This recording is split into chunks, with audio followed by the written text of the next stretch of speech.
چې یو ملګری وایي په خوب کې مې ولید یو سپی چې تور سپی دی او ما پسې راغه او ما ورته یو روټۍ یا څه شی واچولو خو ماته نقصان راونه رسه واپس لاړه د دې خوب تعبیر بسم الله الرحمن الرحیم یو څو ملګرو د خوبونو د تعبیرونو تپوسونه کړي دي او عموما ما ډیر کمنټونه هم داسې کتلي چې اکثرو خلکو داسې خوبونه لیدلي دي د دې د وجې نه دغه یو څو خوبونو تعبیرونه به بیان کم. پلانې نمبر خوب دا چې یو ملګری وایي په خوب کې مې ولید یو سپی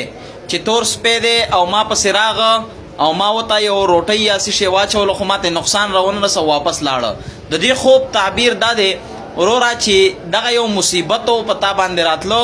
خو هغه مصیبت ستانه خدای پاک دفع که تا به یو صدقه ورکړي هغه به خدای پاک قبوله کړي او د هغه صدقې د برکته ستانه دغه مصیبت دفع دی. ها که چا یو سپی ولیدو په خوب کې چې هغه دته بقاعده نقصان هم ورسو چکې پې ولګاو معنا دا چې په ده باندې غټ مصیبت راتلونکی دی یا مصیبت پرې راغلی دی پکې اخته دی نو ځان دې د دې نه په صدقاتو سره او په نوافلو سره خلاص کړي چې خدای پاک د دغه مصیبتونو نه دی وساتي. دغسې یو ملګری وایي چې ما په خوب کې خپله والده ولیده چې هغه وفات شوې ده او حالانکه هغه ژوندۍ ده نو دا د دې دلیل دی چې انشاءالله خدای پاک به دراز عمر ورته ورکړي که بیماري وي خدای پاک به د بیمارۍ نه ورته صحت ورکړي.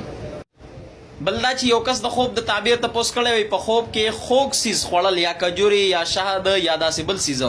چې خوږ وي د دې څه تعبیر دی نو د خوږ څیز خوړلو دا دلیل دی چې دی په خوشحالۍ کې باخته کېږي انشاءالله الله رب العزت په یو ښایسته خوشحالي راولي که هغه ناواده کړی دی که د واده خوشحالي ورته خدای پاک نصیب کړله یا بې اولاده دی د اولاد خوشحالي ورته خدای پاک نصیب کړله یا دغسې که بې کاروباره دی خدای پاک کیدی شي د کاروبار خوشحالي ورته نصیب کړي نو دا مختلف تعبیرونه کیدلی شي. دغسې ډېرو ملګرو نور خوبونه لیدلي دي د مارانو چې د مار په خوب کې لیدل څه تعبیر لري نو د مار خو ما مخکې بیان کړی مو چې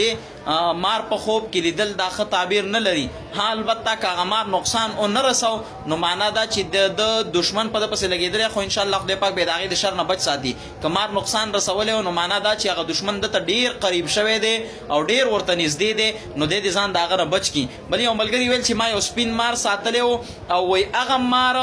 وایي ما پې دومره محبت او دومره مینه مې ورسره کوله چې انتهایی زیات اعتبار مې پې کوو خو هغه ما ته ټک راکړه نو معنا دا چې تا ته یو نږدې ملګری دی یو دوست دی چې ته د خپل ځان نه په هغه ډېر اعتبار کې خو دغه ستا غلط فهمي ده ځکه مار که 100 کاله هم دوستانه کې وساتې تا ته به بیا هم ټک درکوي نو دغه بې اعتباره ملګری که ته 100 کاله هم وساتې دغه به بیا هم تا ته ګزار درکوي نو وروره دغه به تا ته معلوم وي ته د داسې ملګري نه ډډه وکړه او ځان ترې نه وساته امید دی خدای پاک به دې د هغه د شر نه محفوظ کړي.